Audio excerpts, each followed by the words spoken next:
Queridos amigos, então, dando continuidade aqui ao nosso trabalho, no estudo do Livro dos Médiuns, nós estamos no capítulo 7, que fala sobre bicorporeidade e transfiguração. Na semana passada, nós vimos aqui alguns casos desse fenômeno, depois tivemos aqui a explicação de Santo Agostinho, explicando, aliás, Santo Afonso explicando aqui para nós esse fenômeno, né, da bicorporeidade, que nós vimos que é a possibilidade das pessoas, que algumas pessoas têm, de estar em dois lugares ao mesmo tempo. Então, nós tivemos todas as explicações aqui. Quem não assistiu a aula está gravado lá no portal, e o estudo foi feito a partir da questão 114. Então, a gente ainda vai falar, dando continuidade a esse assunto, no item 121. Kardec vem falar agora, complementar esse assunto, e vem falar também de outro assunto importantíssimo, que é a transfiguração. E ele diz assim: a pessoa que se mostra simultaneamente em dois lugares diversos tem, portanto, dois corpos. Mas desses corpos, só um é real. O outro não passa de aparência. Pode-se dizer que o primeiro tem a vida orgânica e o segundo a anímica. Ao acordar, os dois corpos se reúnem e a vida anímica penetra o corpo material. Então, foi aquilo que nós vimos nos casos que nós estudamos na semana passada, né? Até mais famosos aí conhecidos, de Santo Afonso de Ligório e de Santo Antônio de Pádua. Ou seja, eles tinham, né, existem pessoas que têm essa possibilidade de se emanciparem e aparecerem, tornar-se visível em outro lugar. Sendo que esse corpo que aparece no outro lugar, é o que Kardec está dizendo aqui, é um corpo, ele não é real. É a expansão do perispírito, que é uma das propriedades que o perispírito tem de se expandir. Então, ele pode chegar lá e se tornar visível e passar lá a mensagem, fazer o que é necessário, o motivo pelo qual ele foi até lá. Então, esse corpo, Kardec chama aqui de anímico. Por quê? Porque é a alma, simplesmente. A matéria não está presente ali, né? O corpo físico ficou cá no original, vamos dizer assim. Aí Kardec diz: ao acordar, os dois corpos se reúnem e a vida anímica penetra o corpo material. Não parece possível, pelo menos não temos exemplos, e a razão parece demonstrar que, quando separados, os dois corpos possam gozar simultaneamente e no mesmo grau da vida ativa e inteligente. O que ele está dizendo aqui?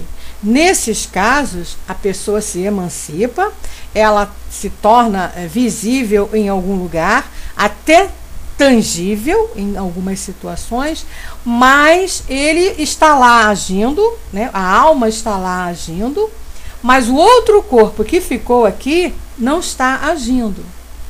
É porque ele diz, então, não posso assim, eu continuar fazendo o que eu estou fazendo aqui, me emancipar e fazer outra coisa em outro lugar.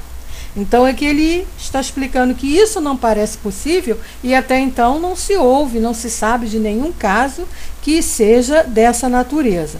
Aí ele diz, ressalta ainda do que acabamos de dizer, que o corpo real não poderia morrer enquanto o corpo aparente permanece visível. A aproximação da morte chama sempre o espírito para o corpo, mesmo que só por um instante. Porque também tem uma lenda, né, uma ideia que corre aí no movimento espírita, que a pessoa que faz isso, que tem essa possibilidade, né, que pode acontecer dela morrer, do corpo físico morrer, desencarnar num momento desse de emancipação. Então está aqui o esclarecimento que isso é impossível, né? O corpo só vai desencarnar quando o espírito estiver ali presente aquele corpo. Então não existe essa possibilidade do corpo morrer e a alma, né, o espírito emancipado, continuar agindo em outro lugar. Não tem como. Então ele diz assim: disso resulta também que o corpo aparente não poderia ser assassinado, pois não é orgânico e nem formado de carne e osso. Desaparece no momento em que se quiser matá-lo. Quer dizer, também o corpo que está emancipado, mal nenhum se pode fazer a ele.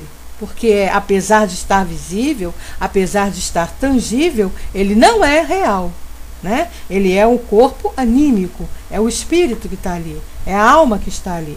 Então, se alguém tentar, como ele diz aqui, matá-lo, ele vai desaparecer nesse momento, porque espírito não se mata, tá? Aí ele diz assim, no 122 agora, passemos a tratar do segundo fenômeno, o da transfiguração, né? O Negrão coloca aqui, só vai morrer quando acaba o fluido. Sim, ele só vai morrer, o corpo material só morre quando está finalizando o fluido ou por alguma necessidade de um acidente, de um infarto, de qualquer coisa que aconteça, que a pessoa também possa morrer ainda com os fluidos ali funcionando normalmente. Mas o que Kardec está colocando aqui é que o fato do espírito se emancipar do corpo, como muita gente pensa que isso possa acontecer, se você ficar se emancipando, né, quem tem essa possibilidade, enquanto o espírito está lá, se tornando visível em algum lugar, que o corpo físico aqui pode morrer. Aí é o que ele está explicando. Se por um acaso acontecer alguma coisa desse corpo físico for morto, o espírito volta rapidinho. O corpo não morre sem a presença do espírito ali no seu corpo, tá? Então é isso que ele está colocando aqui. Assim também como não tem condição de você matar o outro corpo que está lá emancipado. Então ele vai falar aqui para a gente agora da transfiguração, que é aquele processo que a gente conhece, já viu aí, né, alguns médiuns que quando fazem palestras, que quando dão comunicação, modificam até a fisionomia, modificam a voz, modifica tudo. Então ele diz assim, ó, passemos a tratar o segundo fenômeno da transfiguração, que consiste na modificação do aspecto de um corpo vivo. Eis a respeito um caso cuja perfeita autenticidade podemos garantir, ocorrido entre os anos de 1858 e 1859, nas cercanias de Saint-Étienne. Então vamos lá ver o caso de transfiguração que ele vem colocando aqui para nós. E diz assim: uma jovem de uns 15 anos gozava da estranha faculdade de se transfigurar, ou seja, de tomar em dados momentos todas as aparências de algumas pessoas mortas. A ilusão era tão completa que se acreditava estar na presença da pessoa, tamanha semelhança dos traços do rosto, do olhar, da tonalidade da voz e até mesmo das expressões usuais na linguagem. Esse fenômeno repetiu-se centenas de vezes sem qualquer interferência da vontade da jovem. Muitas vezes tomou a aparência do seu irmão falecido, alguns anos antes, reproduzindo-lhe não somente o semblante, mas também o porte e a corpulência. Um médico local, que muitas vezes presenciara esses estranhos fenômenos, querendo assegurar-se de que não era vítima de ilusão, fez interessante experiência. Colhemos as informações dele mesmo, do pai da moça e de muitas outras testemunhas oculares bastante honradas e dignas de fé. Teve ele a ideia de pesar a jovem no seu estado normal e durante a transfiguração, quando ela tomava a aparência do irmão que morrera aos 20 anos e era muito maior e mais forte do que ela. Pois bem, verificou-se que na transfiguração o peso da moça era quase o dobro. A experiência foi conclusiva, sendo impossível atribuir a aparência a uma simples ilusão de ótica. Tentemos explicar esse fato que sempre foi chamado de milagre, mas que chamamos simplesmente de fenômeno. Então, tá aí, a menina fez fazia lá o processo da transfiguração e ficava com o corpo do irmão, com a aparência do irmão, com a voz. E não podia ser ilusão de ótica porque o médico fez essa prova do peso, né? Pesou, aí não tem como. Peso, a ilusão de ótica não aumenta o peso, né, negrão? Então não tem como. Então isso aí passaram a chamar de milagre. Muito bem, tudo bem. A doutrina espírita vem explicar e esclarecer que é um fenômeno normal, tranquilo de acontecer, natural. E aí ele vem explicando para nós agora o que seria, né, esse fenômeno. Então ele diz assim, que a transfiguração pode ocorrer em certos casos por uma simples contração muscular que dá à fisionomia expressão muito diferente, a ponto de tornar a pessoa quase irreconhecível. Observamo-la frequentemente com alguns sonâmbulos, mas nesses casos a transformação não é radical. Uma mulher poderá parecer jovem ou velha, bela ou feia, mas será sempre mulher e seu peso não aumentará nem diminuirá. No caso que tratamos, é evidente que há algo mais. A teoria do perispírito vai nos pôr no caminho. Então, olha aí, sempre através do perispírito. Então, olha a importância que é esse elemento para a gente poder, tendo o conhecimento das suas propriedades, entender esses fenômenos que passam a ser fenômenos naturais quando a gente tem o conhecimento. Então, o que ele está dizendo aqui? Né? Que uma transfiguração apenas na fisionomia é mais fácil de acontecer, né? Como ele diz, uma simples contração muscular que dá à fisionomia uma expressão assim diferente, isso a gente vê aí com muita facilidade. Não sei se vocês já tiveram a oportunidade de ver, mas eu já vi mesmo uma transfiguração do nosso querido Divaldo Franco. No YouTube aí tem a palestra dele, quando ele está fazendo uma comunicação e o espírito é Dr. Bezerra de Menezes, a gente percebe a fisionomia dele mudando totalmente. A voz nem se fala, né? E a fisionomia completamente assim transfigurada. Agora, aí ele diz assim, né? A transformação nesse caso, ela não é radical. Então, se você for lá e pesar Divaldo Franco, nesse momento, né, dessa palestra, ele não vai apresentar diferença de peso. Mas no caso dessa menina aqui, apresentou uma aparência de peso, uma diferença, né? Ela pesou o dobro. Então, essa possibilidade é natural, pode acontecer, e aí ele vai explicar para a gente como. Através de quê? Do perispírito. Perispírito, que nós sabemos que é aquele elemento que envolve o espírito para fazer a ligação dele com o corpo material, né? Quando o corpo físico. O Negão coloca, aqui temos um médium psicofônico que muda um pouco a sua fisionomia quando em trabalho. Pode ser, né? Ele está ali próximo, o espírito que está próximo a ele, pode acontecer esse processo de mudar a fisionomia, de mudar até a voz. Então ele diz assim, admite-se em princípio que o espírito pode dar ao seu perispírito todas as aparências. Então isso nós já estudamos aqui, né? Eu tenho condição de transformar, colocar o meu perispírito na aparência que eu quiser. Basta que eu tenha o conhecimento da técnica para fazer isso. Muito bem. Aí ele continua.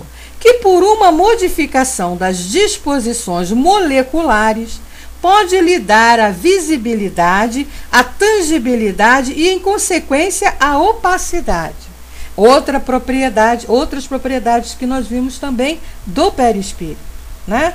Dependendo da desse movimento aí das moléculas, do perispírito do espírito com o perispírito do médium que está realizando o fenômeno, a gente pode ter aí essa visibilidade e até a tangibilidade, ou seja, você pode abraçar, pegar, tocar o espírito ali que está se fazendo presente, né?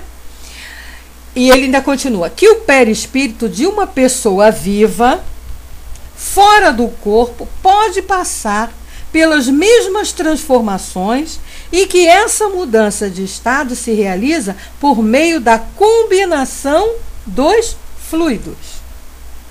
Então, uma pessoa viva também pode realizar o perispírito de um encarnado, também tem as mesmas propriedades do perispírito do desencarnado, né? Então, nós já estudamos até isso aqui também. Daí a possibilidade que nós vimos aqui de pessoas vivas aparecerem em determinados locais, né? Quando está dormindo ou quando entra no processo desse que nós acabamos de estudar aqui, da bicorporeidade. Aí continua Kardec. Imaginemos então o perispírito de uma pessoa viva. Vejam bem como é que Kardec coloca as coisas bem explicadinhas, gente. Não tem dúvida. Olha só. Imaginemos então o perispírito de uma pessoa viva, não fora do corpo, mas irradiando ao redor do corpo, de maneira a envolvê-lo como uma espécie de vapor. Isso pode acontecer? Pode.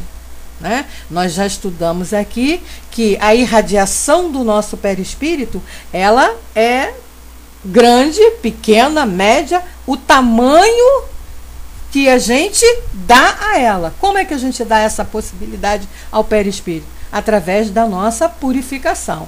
Então, quanto menos denso for o nosso perispírito, mais condição, mais capacidade ele tem de se expandir. Então, até aí, tudo normal. Nós sabemos que o perispírito ele não fica circunscrito, preso dentro do corpo, né? Ele se expande, ele sai do corpo orgânico, pode passar para o lado de fora, né? Se assim a gente pode dizer. Então ele diz assim, aí ele continua, né? Então, nesse estado ele pode sofrer as mesmas modificações de quanto separado. Se perder a transparência, o corpo pode desaparecer, tornar-se invisível, velar-se como se estivesse mergulhado num nevoeiro. Poderá mesmo mudar de aspecto, ficar brilhante de acordo com a vontade ou o poder do espírito. Então, olha aí. Isso é que a gente tem que ter sempre em mente. Não é qualquer um que pode realizar esse fenômeno.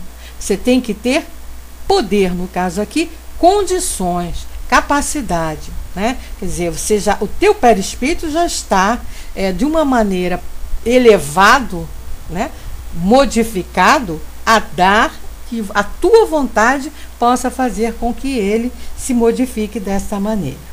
Aí ele diz, outro espírito, combinando o seu fluido com esse, pode substituir a aparência dessa pessoa, de maneira que o corpo real desapareça coberto por um envoltório físico exterior, cuja aparência poderá variar como o espírito quiser.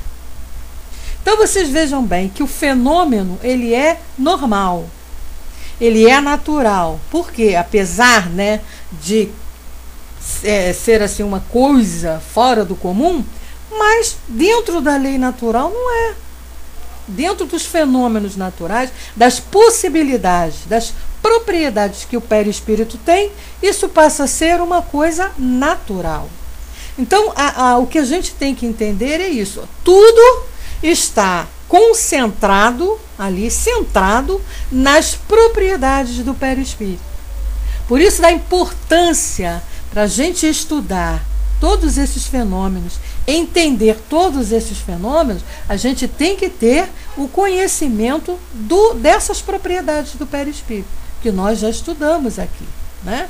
lá no Livro dos Espíritos, fizemos um trabalho aqui com um livro que é o Espiritismo, e já fizemos também com esse Livro dos Médiuns, e vamos fazer outras vezes, porque nunca é demais a gente estar sempre lembrando.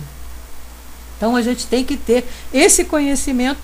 Tendo esse conhecimento dessa possibilidade do perispírito, dessas propriedades que ele tem, de se expandir, de se modificar, de se transformar de acordo com a vontade do espírito, então a gente percebe que isso aí é uma coisa natural. Outra coisa que tem que ficar clara também é que todos têm essa possibilidade. Todos. Agora, nem todos a podem realizar por conta do conhecimento e do estágio em que se encontra, né? Então, aquela criatura que está ainda muito inferior em moralidade, nós sabemos disso, o seu perispírito ele se torna mais denso, né? Mais grosseiro, mais para matéria mesmo, mais para pedra do que para a eternidade. Então, aí se torna difícil essa manipulação, por conta da inferioridade. Quanto mais esse perispírito vai se tornando puro, então ele vai se tornando mais sutil, mais light, né? Vai ficando mais translúcido, mais transparente, ele vai tendo mais possibilidades de realizar esses fenômenos. Então, aí vai variar, aí você pergunta, né? Porque as pessoas perguntam, mas todo mundo pode fazer isso? Todo mundo pode. Poder pode. Agora, as condições é que são complicadas, porque nem todos estão lá com o seu perispírito nesse ponto de poder fazer essa manipulação fluídica que ele diz aqui, que se envolve com o espírito propriamente dito de um desencarnado, né? Aí Kardec diz assim: essa parece ser a verdadeira causa do fenômeno estranho e raro, convém dizer, da transfiguração. Quanto à diferença de peso, ele vem agora explicar o caso da menina, explica-se da mesma maneira que a dos corpos inertes.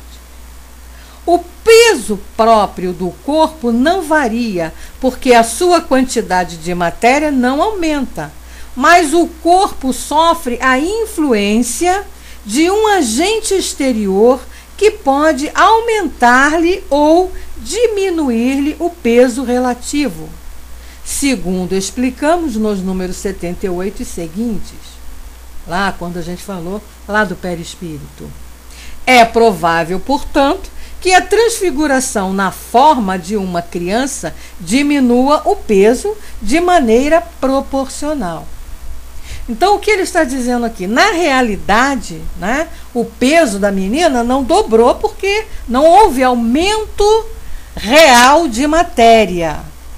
Mas, é como ele está dizendo aqui, um agente exterior, é como se fosse insuflado nela um elemento, e aí a gente sabe que são esses fluidos manipulados, foi injetado, como se fosse injetado na menina para que o corpo dela tomasse uma proporção maior, né, e ficasse como a aparência do corpo, mais corpulento, como o irmão desencarnado, que faz com que o peso se torne maior em dobro.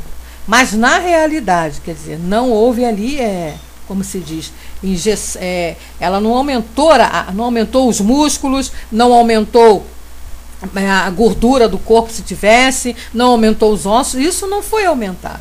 O que houve foi uma injeção de fluido. E esse fluido, nós sabemos que ele é matéria, né, ponderável, que é possível ser pesado. Então, ele aumentaria ali o peso da menina, no caso aqui, que a gente viu o fato, né? Tá ficando claro, gente? Eu acho que tá claro, porque Kardec fala tão detalhadamente, mas se tiver alguma coisa aí, vocês podem escrever aí na área de texto, tá? Não fica com dúvida não, que se a gente não souber, a gente vai correr atrás.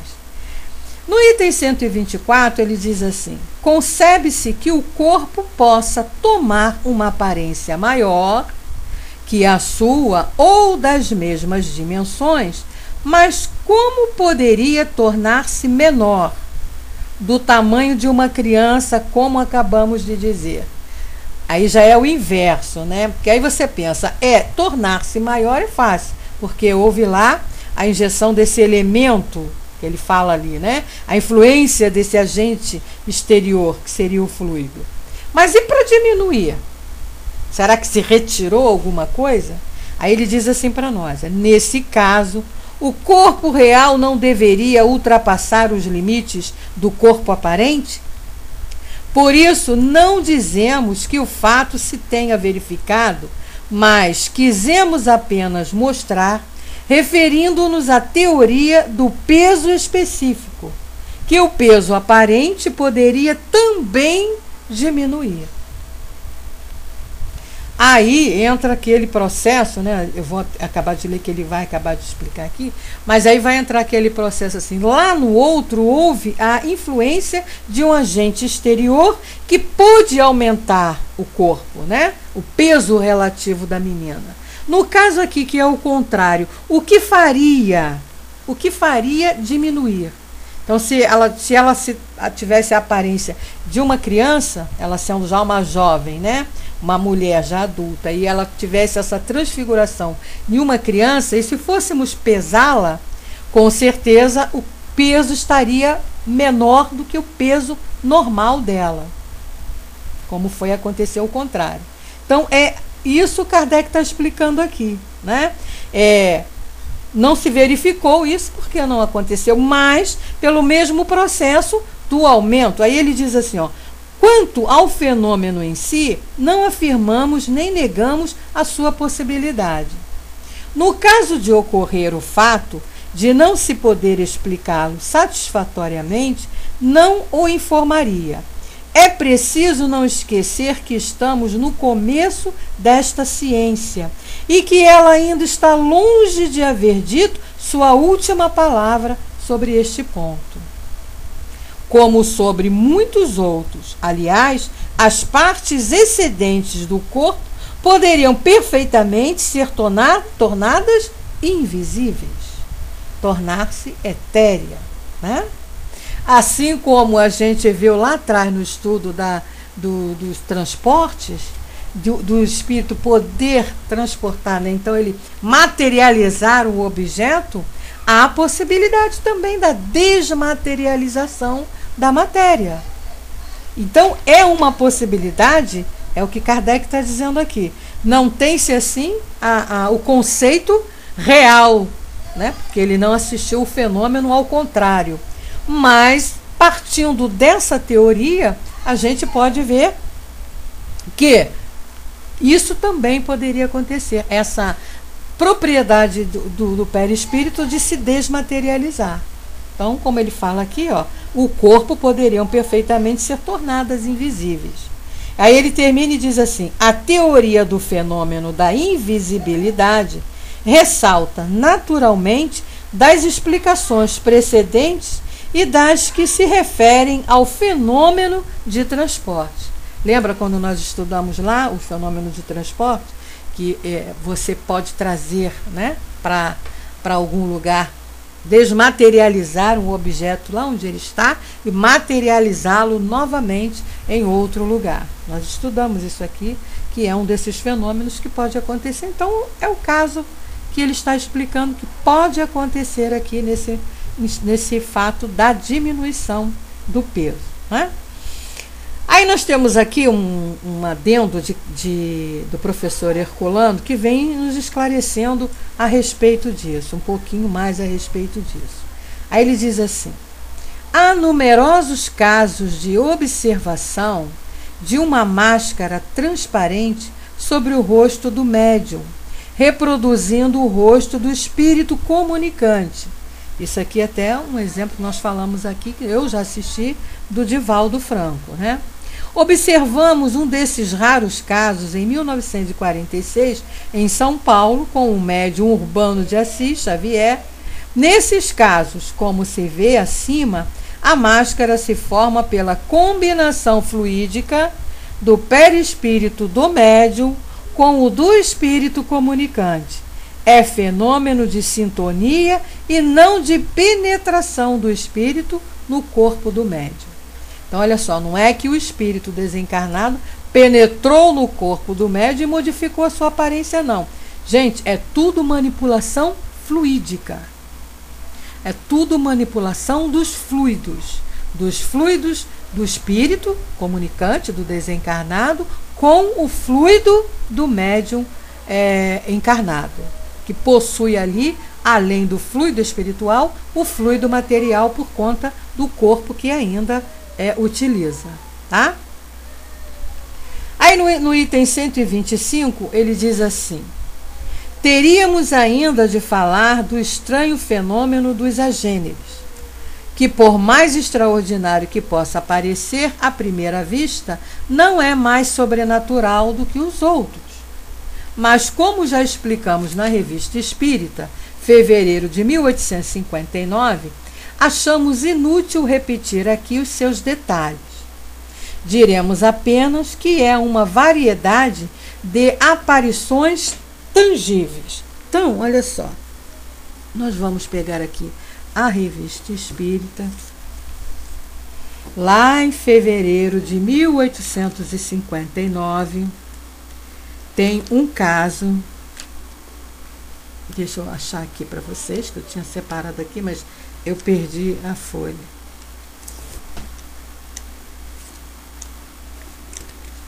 Ai.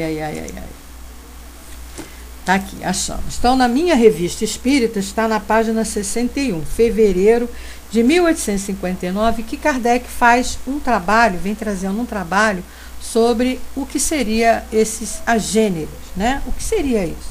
Então, o que ele está falando aqui? Diremos apenas que é uma variedade de aparições tangíveis. É uma condição em que certos espíritos podem revestir momentaneamente as formas de uma pessoa viva, a ponto de produzir perfeita ilusão. Vamos ver aqui na Revista Espírita, é um texto, não é um texto muito longo, também não vou lê-lo todo, né? Quando ele fala sobre isso. Ele diz assim: já nos referimos diversas vezes à teoria das aparições. Em nosso último número, recordamos a propósito dos estranhos fenômenos que relatamos.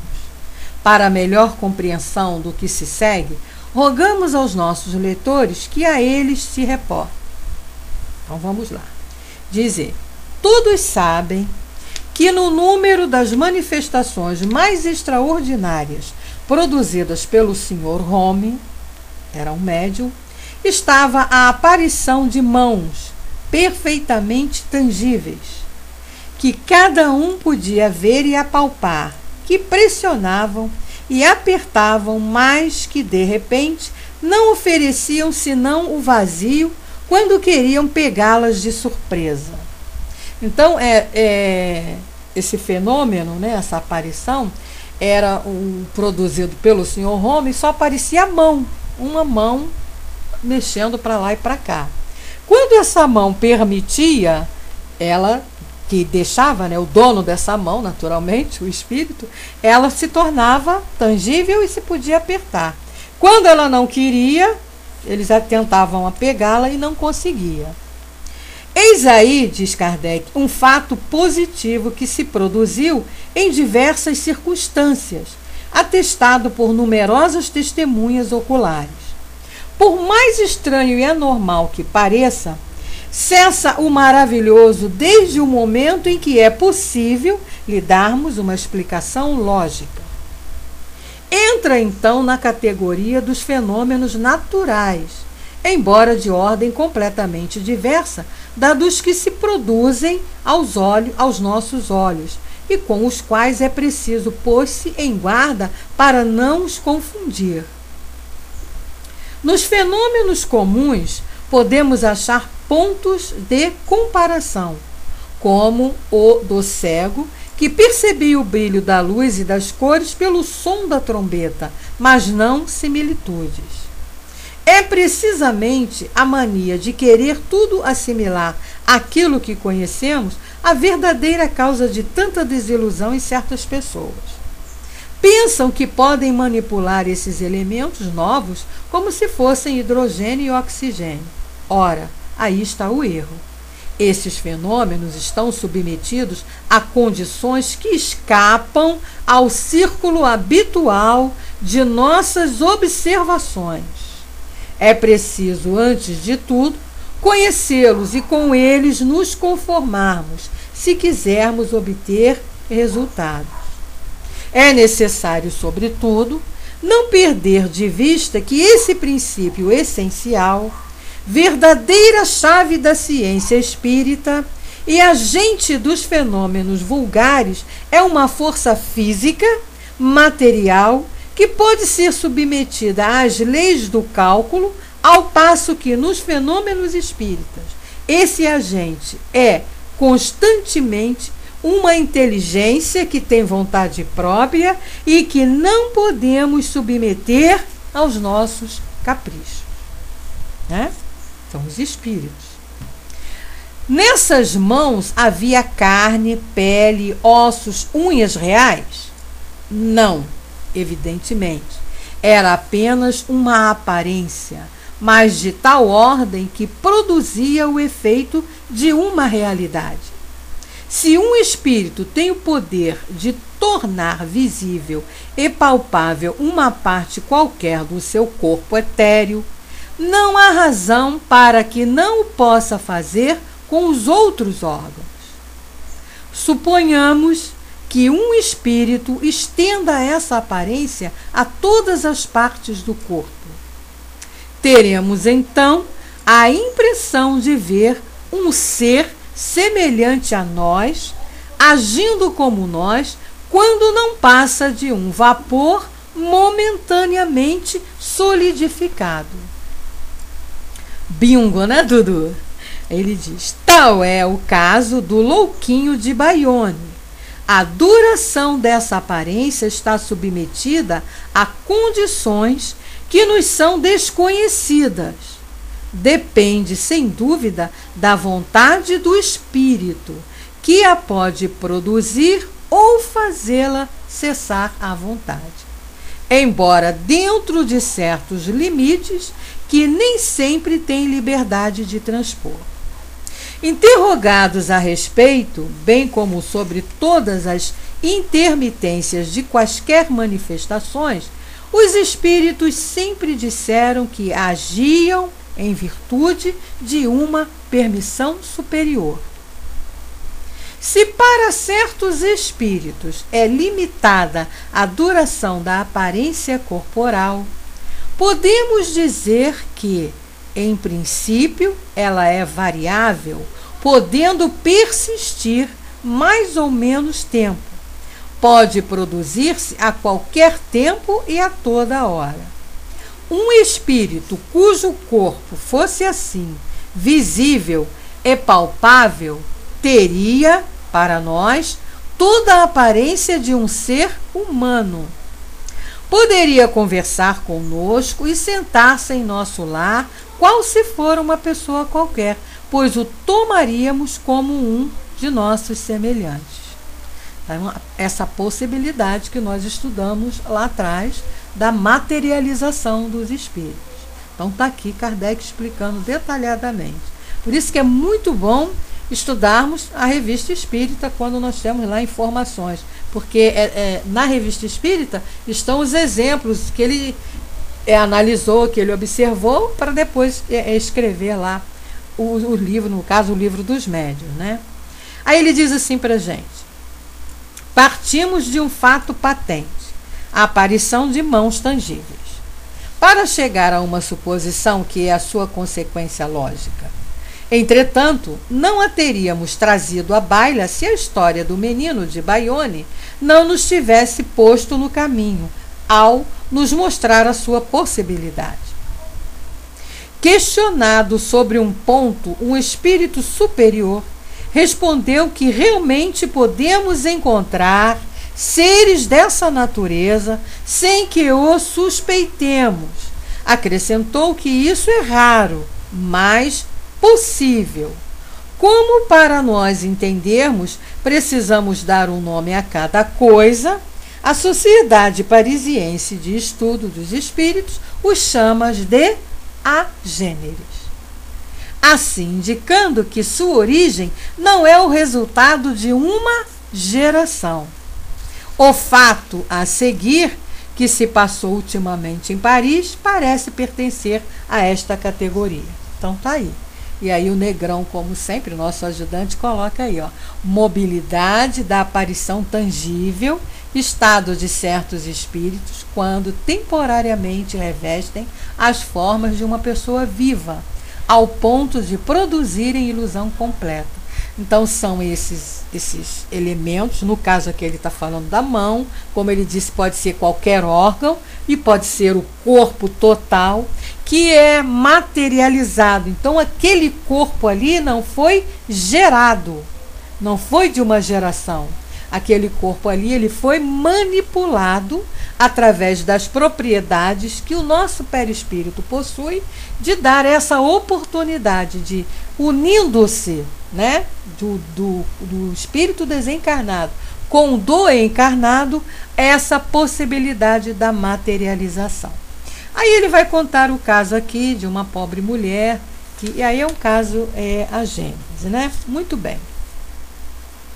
Então, aí ele diz assim para nós não vamos ter tempo de ler o caso todo, mas eu aconselho a vocês que deem uma lidinha lá nesse... Quem tem a Revista Espírita, quem não tem pode também entrar aí no site da FEB, que lá vocês vão encontrar para ler.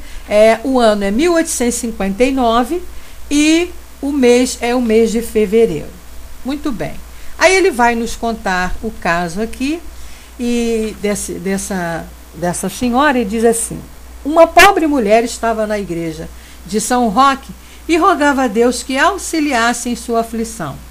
À saída na rua Saint-Honoré, encontra um senhor que a aborda e lhe diz: boa mulher, ficarias contente se arranjasses trabalho?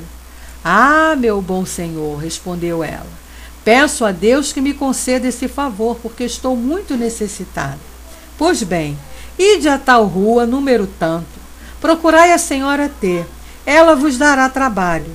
Então continuou seu caminho. A pobre mulher dirigiu-se sem demora ao endereço indicado. Com efeito, tenho um trabalho para mandar fazer, diz a senhora em questão. Mas como não o dissera a ninguém, como pôde a senhora vir me procurar? Então a pobre indigente, avistando um retrato suspenso à parede, respondeu: senhora, foi esse cavalheiro que me enviou aqui. Esse cavalheiro? Replicou espantada a senhora. Mas isso não é possível. Este é o retrato do meu filho morto há 3 anos. Não sei como pode ser isto, mas vos asseguro que foi esse senhor que acabei de encontrar ao sair da igreja, onde tinha ido pedir a Deus que me assistisse. Ele me abordou e foi ele quem me mandou aqui. Então, olha só que interessante, né?